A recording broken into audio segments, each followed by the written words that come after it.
Good morning students मो love learning channel को तुम समस्त को स्वागत। आशा करुच्ची तुम मैंने समस्त बहुत भलरे अच्छ एवं भल कर पाठ पढ़ुछ।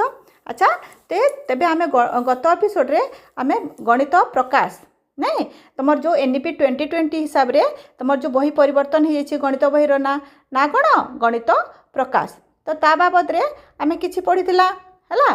तो आज आम कौन करवा ना ता विषय आम आम बुझा ताको आम जहाँ पढ़ीला आम ता विषय आज किसी बुझा। तेबे पिला माने आस आम आरंभ करवा। गणित बिना आपण किछि करि पारिबे नाही। आपणक चारिपाखरे जहाँ देखुछंती सबु किछि गणित। आपण चारिपाखरे सबु किछि संख्या ही संख्या। पिला माने ए उक्तिटी किए कहिथिले तमे माने जानिछ? यह कहिथिले शकुंतला देवी। तेबे तमे शकुंतला देवी को चिन्हिछ कि? चिन्हिछ? शकुंतला देवी होचंती जने असाधारण भारतीय महिला है। से जने गणितज्ञ हेबा संगे संगे से जने ज्योतिषी मध्य थिले।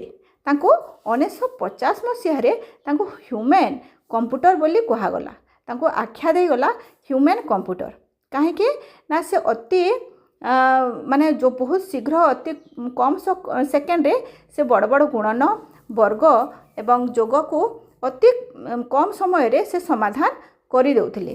तेबे तांकर जन्म हेतला 4 नवेम्बर 1929 रे बेंगलोर ठारे तांकर जन्म होइथिला। तेणु से जने विशिष्ट गणितज्ञ हेबा सहित जने से ज्योतिषी है।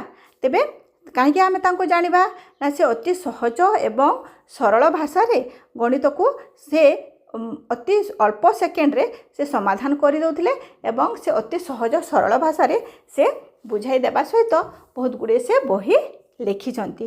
तेणु आमे तांको जने विशिष्ट गणितज्ञ भाव रे आमे जानिछु। तेबे एबे जानिबा जे गणितटा कोन? गणितटा कोन आमे जानिबा। तेबे गणित कोन ना साधारण भाव रे गणित होउची संरचना गुड़ी को खोजिबा एवं सही संरचना को गुड़िक काहीकि ओ किपरि होइथाय ता विषय रे बुझिबा। तेबे एठारे तुम मनरे प्रश्न आसुथबो जे संरचनाटा कोन? संरचना काहाको कुहा जाय? संरचना किपरि आमे ता विषय रे आमे जानिबा। तुम मनरे प्रश्न होतबा। तेबे पिला माने को संरचना माने कोन? आमे हाको आमे पैटर्न बोली मध्य कहि पारिबा। बुझि पारलो पिला माने? आमे हाको पैटर्न मध्य आमे कहि पारिबा। तेबे तुम छोट क्लास रे तुम आगो क्लास माने करे तुम भी एटा करिछ पैटर्न गुडा को तुम समाधान करिछ है। तेबे तुम आमे आजिर क्लास रे आमे टिके आहुरी भलो करी आमे जानि पारिबा। तेबे एहार अर्थ होची पैटर्न बा संरचना। एहार अर्थ होची कोनोसी एक व्यवस्था श्रृंखलित भाव रे व्यवस्थित होइथिबो। तार अर्थ हैला देखो गणना संख्या है। तुम सामने रे देखो गोटे अच्छी स्क्रीन उपरे देखो गणना संख्या। एठारे कौन अच्छी ना 1 2 3 4 5 यही परि भाव रे अच्छी। तो तुम माने जानुछ यह हूँ गणना संख्या। तो 1 2 3 4 5 हिसाब रे अच्छी नहीं सीरियली अच्छी ना नहीं। तेबे तुमको जदि कह यह पर कौन हेबो तुम कहि परिबो कौन ना 1 2 3 4 5 पर हेबो 6 तापरे 7 तापरे 8 यही परि भाव रे हेबो। तेबे यह गोटे व्यवस्थित हिसाब रे अच्छी। यह एक पैटर्न हिसाब रे अच्छी। यह एक संरचना हिसाब रे अच्छी। तो यही को कह जाए संरचना है। तापरे आउ देखो केतोटी क्रम नंबर देखो अच्छी। धर है 1 3 5 7 9 है। तुम सामने देखो अच्छी 1 3 5 7 9। तेबे तुम यह ठीक हिसाब रे संरचना पैटर्न हिसाब रे अच्छी कि? तुम मन रे प्रश्न आसुथबो अच्छी कि? जदि तुमको प्रश्न पचरा जाए यह अच्छी कि? हाँ अच्छी। कहीं देखो एठा देखो यह हूँ अजुग्म संख्या गुड़ाक नहीं 1 तापरे है 3 तापरे गोटे छाड़िकी तापरे है 5 तापरे है 7 तापरे 9 अच्छी ना। तेबे परवर्ती संख्या जदि तुमको कह परवर्ती संख्या कौन हेबो ना तापरे हेबो 11 तापरे हेबो 13 तापरे 15 यही परि भाव रे यार संरचना गुट बढ़ी बढ़ी जीव है। तो तुम माने जानि पारिलो जे यह हूँ गोटे गोटे संरचना बा पैटर्न। तेबे यह क्रम हिसाब रे अच्छी ना नहीं एगुड़िक क्रम बा संरचना रे रही। तेबे केवल गणित रे नंबर रे खाली संरचना रे अच्छी ता नुहे है खाली आम गणित रे खाली करिपारिबा ताहा नुहे आमर दैनंदिन जीवन रे मध्य एही पैटर्न बा संरचनार रही थाए एवं संरचना रे नथिले सब गोटे व्यवस्थित हिसाब रे कौनसी जिनिस रहिबो नै सब अव्यवस्था हो संरचना माने कौन कौन जिनिस एक व्यवस्थित आकार रे थिबो जहाँकि आम दैनंदिन जीवन रे मध्य घर मानकरे विद्यालय रे आम ताकू आम व्यवहार करूछु घर मानकरे आम सब जिनिस आम साइतिक रखुछ ना नहीं रोषे घरे कौन आम रोषे घरे आम रोषेर सामान आम सब रखी था बासन थाए मसला थाए नहीं पनीपरिया थाए हाँ बेडरूम रे कौन थाए बेडरूम रे आमर विभिन्न नित्य व्यवहार जो जिनस थाए हाँ ड्राइंग रूम रे सोफा थाए टेबुल थाए न कि आम स्टडी रूम रे आम कौन थाए आम बहीपत्र थाए आम रोषे घरे केबे आम बहीपत्र रखु कि किंबा आमर जो स्टडी रूम रे आम कौन बासन कुसन रखु ना रखुना बुझिला ना तो ताहा गोटे संरचना बा व्यवस्थित आकार रे थाए जदि ताहा व्यवस्था रे न थिबो तुम जदि रोषे घरे तुम रखिदेव बहीपत्र रखिदेव तुम पाइब कि पाइब ना हाँ तुम बेडरूम रे जदि बासन कुसन सब रखिदेव मिलिब कि मिलिब ना तार व्यवस्थित हो पारिब ना व्यवस्था रे रही पारिब ना तेणु ताहा संरचना रे रहिब ना तेणु आमर सब दैनंदिन जीवन को सहज सरल करबा लागि संरचनार निहाती भाव में आवश्यकता रही सेहीपरि विद्यालय मध्य सब जिनस व्यवस्थित होइकि थाए थाए ना थाए कि ना तो तुम धर लाइब्रेरी कौन थाए सब बही गुड़ाक थाए है साइंस लैब रे कौन थाए सब साइंस बेसी इक्विपमेंट विज्ञानगार रे सब कौन आमर विज्ञानर विभिन्न उपकरण गुड़ाक रही थाए स्पोर्ट्स रूम रे खेलर विभिन्न सामग्री गुड़ाक रही थाए हाँ आउ आमर प्रधान शिक्षक रूम रे कौन थाए आमर विद्यालय पे जोटा दरकारी कागज पत्र सब गुड़ाक थाए से कौन किसी अलग परिवर्तन हुए कि परिवर्तन हुए ना है तापर देख आकृति हाँ आकृति देख तुम सामने देख गोटे अच्छी कौन प्रथम अच्छी त्रिभुज तापर अच्छी चतुर्भुज तेबे ताकू जदि आमे पैटर्न संरचना हिसाब से करवा प्रथम रे कौन 3टी बाहु रहा द्वितीय कौन 4टी बाहु रहा तापर कौन रहा 5टी बाहु रहिबो है तारपर कौन 6टी बाहु रही तो यहीपरि भाव में आकृतिर गोटे गोटे संरचना यहाँ रहा प्रथम 3टी बाहु तापर 4टी बाहु तापर 5टी बाहु तापर 6टी बाहु यहीपरि भाव में आकृतिर गोटे गोटे पैटर्नटे रहा संरचना रे यहाँ मध्य आम दर्शा जाई पारिबा बुझला ना पिला माने देख तापर प्रथम कौन त्रिभुज रहा तापर कौन वर्ग चित्र किंबा आयत चित्र रहा से 4टी बाहु रहा तापर 5टी यहीपरि भाव में तार बाहु गुड़िक रही तेज कौन सी घटनार जदि पुनरावृत्ति होता है केवल जो खाली आम गणित किंबा व्यवहार आम व्यवहार जो वस्तु रे नुहे है जदि कौन सी घटनार पुनरावृत्ति होता है ताकू मध्य आम पैटर्न बा संरचना कहि पारिबा किपरि अच्छा आम तुम देखुछु सबुदिन आम सूर्योदय होचे ना सबुदिन सकाळे सूर्योदय होची एवं संध्यारे सूर्यास्त होची आम सबुदिन देखुछु जदि आम तुमको प्रश्न पचारि काली सूर्योदय हेबो कि तुम कौन कहब तुम काली निश्चित भाव में सूर्योदय हेब कहब ना तेबे तुम तुम मन रे गोटे तुम सबुदिन देखिल जे सूर्य सकाळे उदय होचंती संध्यारे सूर्यास्त होचंती तुम सबुदिन देखुच से समय गोटे पैटर्न अच्छी संरचना अच्छी तेबे से घटनार ठीक से समय तार पुनरावृत्तिटा होची सबुदिन सकाळे से घटनार पुनरावृत्ति होची तेणु ताहा जीव कौन ताहा मध्य पैटर्न रे जीव आग को आम आहुरी उदाहरण देकरी आम एटा सब बुझीपार तेबे तुम ऊपर क्लास मान को गले यहाँ को आहुरी भल कर तुम बुझीपार जे संरचना कौन यह संरचना किपरि काम करिथाय हला तापर देख गणित रे आम विभिन्न स्थान रे आम संरचना को खोजी था एवं तार मध्य थिबा संरचना को बुझी था जेपरि देख चंद्र कौन होता है ना पृथ्वी चारिपटे बुलुଥାଏ ना चंद्र कौन हुए ना पृथ्वी चारिपटे बुलुଥାଏ तेबे आम मध्य प्रश्न आसे चंद्र कहीं घुरुची किपरि घुरुची आम मन रे एटा सब प्रश्न आसे ना आम आकाश रे कौन तारा देखू नहीं एवं सूर्य देखू चंद्र देखू नहीं तो आम मन रे प्रश्न आसे जे किपरि यह घुरुची तो आम तार कौन करूँ ना तार उत्तर खोजा आम चेष्टा करूँ तेबे तार उत्तर ଆମେ ଖୋଜିବା ପରେ ତାର ଘଟଣାଟି କାହିଁକି ହେଲା କିପରି ହେଲା ଆମେ ତାହା ଜାଣିଥାଉ ହେଲା। ତେବେ କାହିଁକି ଦୂରକୁ ତେବେ ଆମ ମନରେ ପ୍ରଶ୍ନ ଆସେ ଯେ ଚନ୍ଦ୍ର କାହିଁକି ଘୁରୁଛି, ତାହା ଦୂରକୁ କାହିଁ ଚାଲିଯାଏ ନାହିଁ, ତାହା ପୃଥିବୀ ସାଙ୍ଗରେ କାହିଁକି ଧକ୍କା ଲାଗିଯାଏ ନାହିଁ। ଆମେ ଏଇଟା ସବୁ ଆମେ ଭାବୁ ଚିନ୍ତା କରୁ ନାଇଁ, କାହିଁକି ସେ ଗୋଲ ଗୋଲ ଘୁରୁଥାଏ ହେଲା। ତ ଆମ ମନରେ ଏଇଟା ସବୁ ପ୍ରଶ୍ନ ଆସେ। ତେବେ ଏହିପରି ସଂରଚନା ଆମର ଚତୁଃପାର୍ଶ୍ୱରେ ଦେଖିବାକୁ ମିଳିଥାଏ ହେଲା। ତ ଆମ ଘରେ ମଧ୍ୟ ଆମେ ଦେଖିଛୁ, ବିଦ୍ୟାଳୟରେ ବି ଦେଖୁଛୁ ନା ନାହିଁ।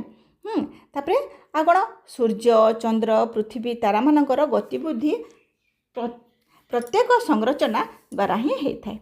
ଯେକୌଣସି ଜିନିଷ ଆମେ ଯାହା କରୁ ବା ଦେଖୁ ସେଥିରେ କିଛି ନା କିଛି ସଂରଚନା ହିଁ ରହିଥାଏ। ତେବେ ଆମେ ଯେଉଁ ଘଟଣା ଗୁଡ଼ିକ ଆମର ହେଇଥାଏ ଆମ ଦୈନନ୍ଦିନ ଜୀବନରେ ହେଲା, କ'ଣ ନା ଆମେ ରୋଷେଇ ଘରେ ଆମେ ରୋଷେଇ କରିବା ନାଇଁ, ସେଥିରେ ମଧ୍ୟ ପ୍ୟାଟର୍ନ ରହିଛି ନାଇଁ। ଆଉ କ'ଣ, ଆମର ଯେଉଁ ବିଦ୍ୟାଳୟରେ ବିଭିନ୍ନ ପ୍ରକାର ଆମ ଯେଉଁ ଜିନିଷ ରଖାଇବାରେ, ଆମେ ଯେଉଁ ଦୋକାନ ଯାଉଛୁ ଦୋକାନରେ ଜିନିଷ କିଣିବାରେ ସଂରଚନା ଅଛି ନା ନାହିଁ। ଆଚ୍ଛା ଆମେ ଗୋଟେ ମଲ୍କୁ ଗଲା ହେଲା, ଆମେ ମଲ୍କୁ ଗଲା, ତୁମେ ତ ବିଭିନ୍ନ ଜିନିଷ କିଣିବାର ଲାଗି ମଲ୍କୁ ଯାଅ। ତେବେ ସେଠିରେ ଯେଉଁ ଜିନିଷ ଗୁଡ଼ାକ ଥାଏ, ଧର ଝିଅମାନଙ୍କର ଡ୍ରେସ୍ ଅଛି, ଗୋଟେ ପଟରେ ଝିଅମାନଙ୍କର ଡ୍ରେସ୍ ଥିବ, ସେଠାରେ କ'ଣ ଶାଢ଼ୀ ଥାଏ କି, କିମ୍ବା ପିଲାମାନଙ୍କର ପ୍ୟାଣ୍ଟ ସାର୍ଟ ଥାଏ କି, କିମ୍ବା ଗ୍ରୋସରୀ ସାମାନ ଥାଏ କି, ନା। ମଲ୍ରେ ଗୋଟେ ଗୋଟେ ପ୍ୟାଟର୍ନରେ ଗୋଟେ ଗୋଟେ ସଜେଇ ହେଇକିନା ଗୋଟେ ଗୋଟେ ଜିନିଷ ସବୁ ଥାଏ। ଗୋଟେ ପଟେ ଝିଅମାନଙ୍କର ଥିବ, ଗୋଟେ ପଟେ ପିଲାମାନଙ୍କର ଥିବ, ଗୋଟେ ପଟେ ଗ୍ରୋସରୀ ସାମାନ ଥିବ ହେଲା। ଆଉ କେତୋଟି ଜାଗାରେ ଦେଖିବ କସ୍ମେଟିକ୍ ସାମାନ ଥିବ। ଏହିପରି ଭାବରେ ଅଲଗା ଅଲଗା ଜିନିଷ ଅଲଗା ଅଲଗା ଭାବରେ ସଂରଚନା ସହିତ ସଜା ହେଇକରି ରଖା ହେଇଥାଏ। ତେବେ ତାହା ହେଉଛି ସଂରଚନା, ନୁହଁ କି। ତ ରୋଷେଇ ଘରେ ଆମର କେଉଁଠି ମସଲା ଡବା ରହିବ, କେଉଁଠି ବାସନକୁସନ ରହିବ ହେଲା, କେଉଁଠି ପରିବା ରହିବ, କେଉଁଠି ଫ୍ରିଜ୍ ରହିବ, ଫ୍ରିଜ୍ରେ କ'ଣ ରହିବ, ଆମେ ସବୁ ସଜେଇକି ସଂରଚନା ସହିତ ଆମେ ରଖୁ କି ନାହିଁ। ତେବେ ଏହି ସବୁଥିରେ କ'ଣ ହୋଇଥାଏ ନା ସଂରଚନା ବା ପ୍ୟାଟର୍ନର ଆବଶ୍ୟକତା ପଡ଼ିଥାଏ। ତେବେ ଏହି ସଂରଚନାକୁ ଖୋଜିବା ହେଉଛି ଏକ ମଜାଦାର ଏବଂ କୌଶଳର ବିଷୟ। କାହିଁକି ବା ଆମେ କେବେ ଏହି ସଂରଚନାକୁ ଖୋଜି, ଗୋଟିଏ ଘଟଣାଟି କିପରି ହେଲା, କାହିଁକି ହେଲା, ତ ଆମ ମନରେ ଚିନ୍ତନ ଆସିଥାଏ। ଆମେ ଚିନ୍ତା କରିବା ଫଳରେ କ'ଣ ହୋଇଥାଏ, ଆମର ଶରୀରରେ କଳ୍ପନା ଶକ୍ତିର ଆମର ବିକାଶ ହେଇଥାଏ ଏବଂ ଚିନ୍ତନ ଶକ୍ତିର ମଧ୍ୟ ବିକାଶ ହେଇଥାଏ।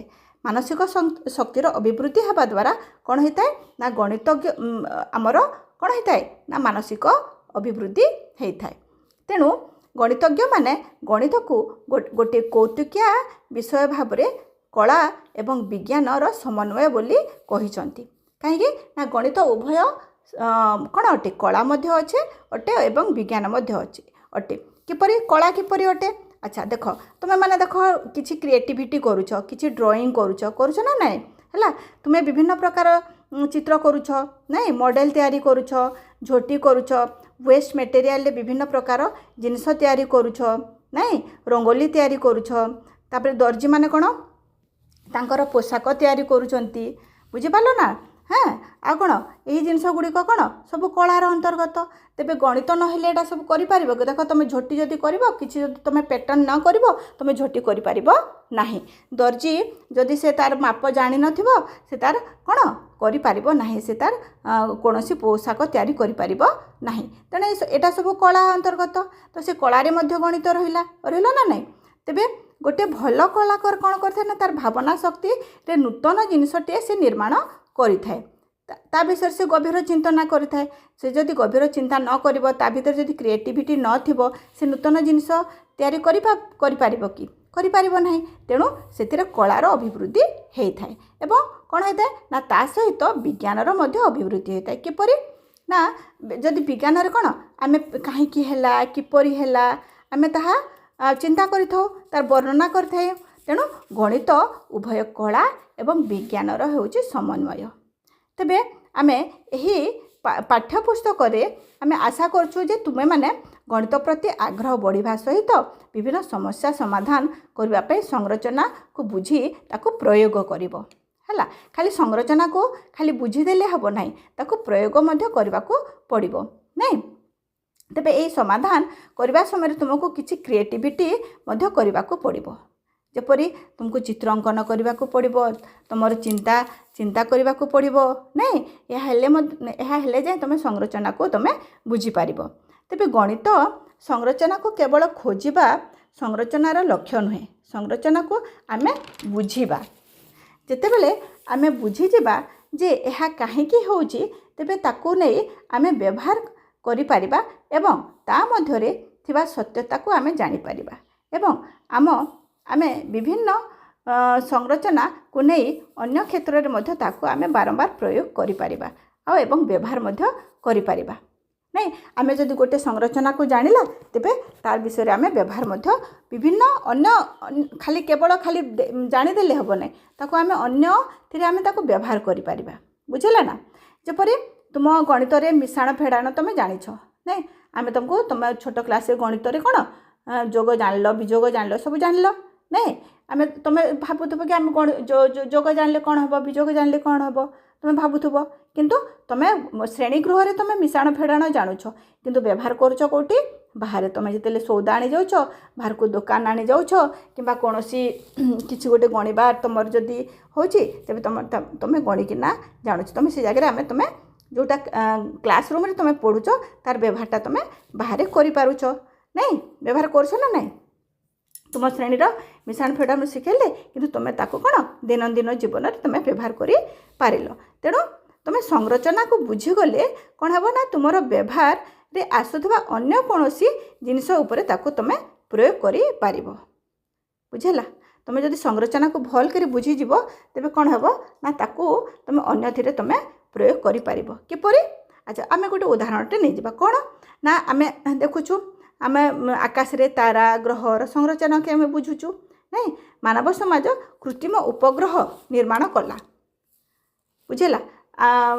ସମସ୍ତେ ଆମେ ବୈଜ୍ଞାନିକମାନେ ଦେଖିଲେ, ଆମେ ସମସ୍ତେ ଦେଖିଲୁ କ'ଣ, ଆମେ ଜାଣିଲା କ'ଣ ନା, ପୃଥିବୀ କ'ଣ ହେଉଛି ନା, ସୂର୍ଯ୍ୟ ଚାରିପଟେ ବୁଲୁଛି। ହେଲା, ସୂର୍ଯ୍ୟ ଚାରିପଟେ ତାର ଗ୍ରହ ଗୁଡ଼ିକ ବୁଲୁଛନ୍ତି। ହେଲା, ଏହା ସବୁ ଜଣାପଡ଼ିଲା ପରେ ହେଲା, କିପରି ଘୁରୁଛି, କାହିଁକି ବୁଲୁଛି, ହେଲା, କାହିଁକି କାହା ସହିତ ଧକ୍କା ହେଇଯାଉନାହିଁ, ଏସବୁ ଯେତେବେଳେ ଜାଣିଲେ କ'ଣ ହେଲା ନା, ତାରାର ସଂରଚନା ଗୁଡ଼ାକ ଜଣାଗଲା। ଫଳରେ କ'ଣ ହେଲା, ଗ୍ରହମାନେ ଉପଗ୍ରହମାନେ କ'ଣ ଗ୍ରହ ଚାରିପଟେ ବୁଲୁଛନ୍ତି। ଯେପରି ହେଲା, ପୃଥିବୀର ଉପଗ୍ରହ ହେଲା ଚନ୍ଦ୍ର। ହେଲା, ଚନ୍ଦ୍ର କ'ଣ ହେଉଛି ନା, ପୃଥିବୀ ଚାରିପଟେ ବୁଲୁଛି। ଏହାକୁ ବୁଝି ତାର ସଂରଚନାକୁ ବୁଝି ସାରିଲା ପରେ କ'ଣ ହେଲା ନା, ପୃଥିବୀ ଓ ସୂର୍ଯ୍ୟର ଆକର୍ଷଣ ବିଷୟରେ ସେ ଜାଣିପାରିଲା। ମଣିଷ କ'ଣ କଲା ନା, ଯେଉଁ ପୃଥିବୀ ଚନ୍ଦ୍ର ଯେଉଁ ଘୁରୁଛି, ହେଲା, ତାର ଆକର୍ଷଣ କିପରି ବୁଲୁଛି ନା, ତାର ଆକର୍ଷଣ ଦ୍ୱାରା ସେ ବୁଲୁଛି।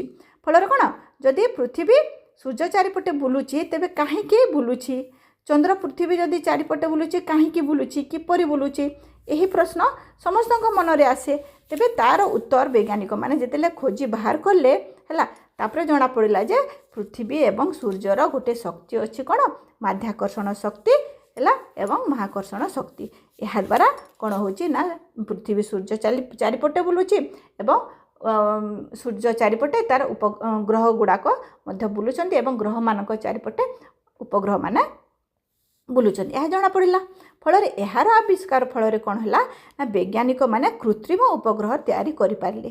ପୃଥିବୀ ଚାରିପଟେ ଚନ୍ଦ୍ର ଯେପରି ବୁଲୁଛି, ହେଲା, କୃତ୍ରିମ ଉପଗ୍ରହ ବା ଆମେ ଯାହାକୁ ସ୍ୟାଟେଲାଇଟ୍ କହୁଛୁ, ତାହା ମଧ୍ୟ କ'ଣ ବୈଜ୍ଞାନିକମାନେ ତିଆରି କଲେ ଏବଂ ସେଗୁଡ଼ିକ ମଧ୍ୟ ପୃଥିବୀ ଚାରିପଟେ ବୁଲିଲା ଏବଂ ସେଇ ସଂରଚନାକୁ ନେଇକରି, ହେଲା, ବୁଝିପାରୁଛ ନା, ସେଇ ସଂରଚନାକୁ ନେଇକରି ମାନବ ସମାଜ ଉନ୍ନତ ହୋଇପାରିଲା। ହେଲା, ତୁମେମାନେ ଯେଉଁ ସ୍ୟାଟେଲାଇଟ୍ ଯେଉଁ ବାହାରିଲା, ବିଭିନ୍ନ ସ୍ୟାଟେଲାଇଟ୍ ଗୁଡ଼ାକ ଯେଉଁ ଛଡ଼ା ହେଇଛି, କ'ଣ ଆମ ମଧ୍ୟରେ କମ୍ୟୁନିକେସନ୍ଟା ହେଇପାରୁଛି। ମୁଁ ତୁମ ସହିତ ଯେଉଁ ଯୋଡ଼ି ବର୍ତ୍ତମାନ ହେଇଛି, କ'ଣ କାହା ଦ୍ୱାରା? ନେଟ୍ ଦ୍ୱାରା। ନାଇଁ, ପୃଥିବୀ ଇହାଦେ ଗୋଟେ ସ୍ଥାନରୁ ଅନ୍ୟ ସ୍ଥାନକୁ ଆମେ କମ୍ୟୁନିକେସନ୍ ଅତି ଫାଷ୍ଟ ହେଇଗଲାଣି। ବୁଝିଲା ନା? ତୁମେ ନେଟ୍ ଦ୍ୱାରା କ'ଣ ହେଉଛି, ତୁମେ ସବୁ କଥା ଜାଣିପାରୁଛ, ତୁମର ସମସ୍ତଙ୍କ ସାଙ୍ଗେ ତୁମର ସଂଯୋଗ ହୋଇପାରୁଛି। ନାଇଁ, ମୋବାଇଲ୍ ଆମେ ବ୍ୟବହାର କରିପାରୁଛୁ ସ୍ୟାଟେଲାଇଟ୍ ଦ୍ୱାରା। ହେଲା, ତାପରେ କ'ଣ, ରକେଟ୍ ମଧ୍ୟ ତିଆରି ହୋଇପାରିଲା।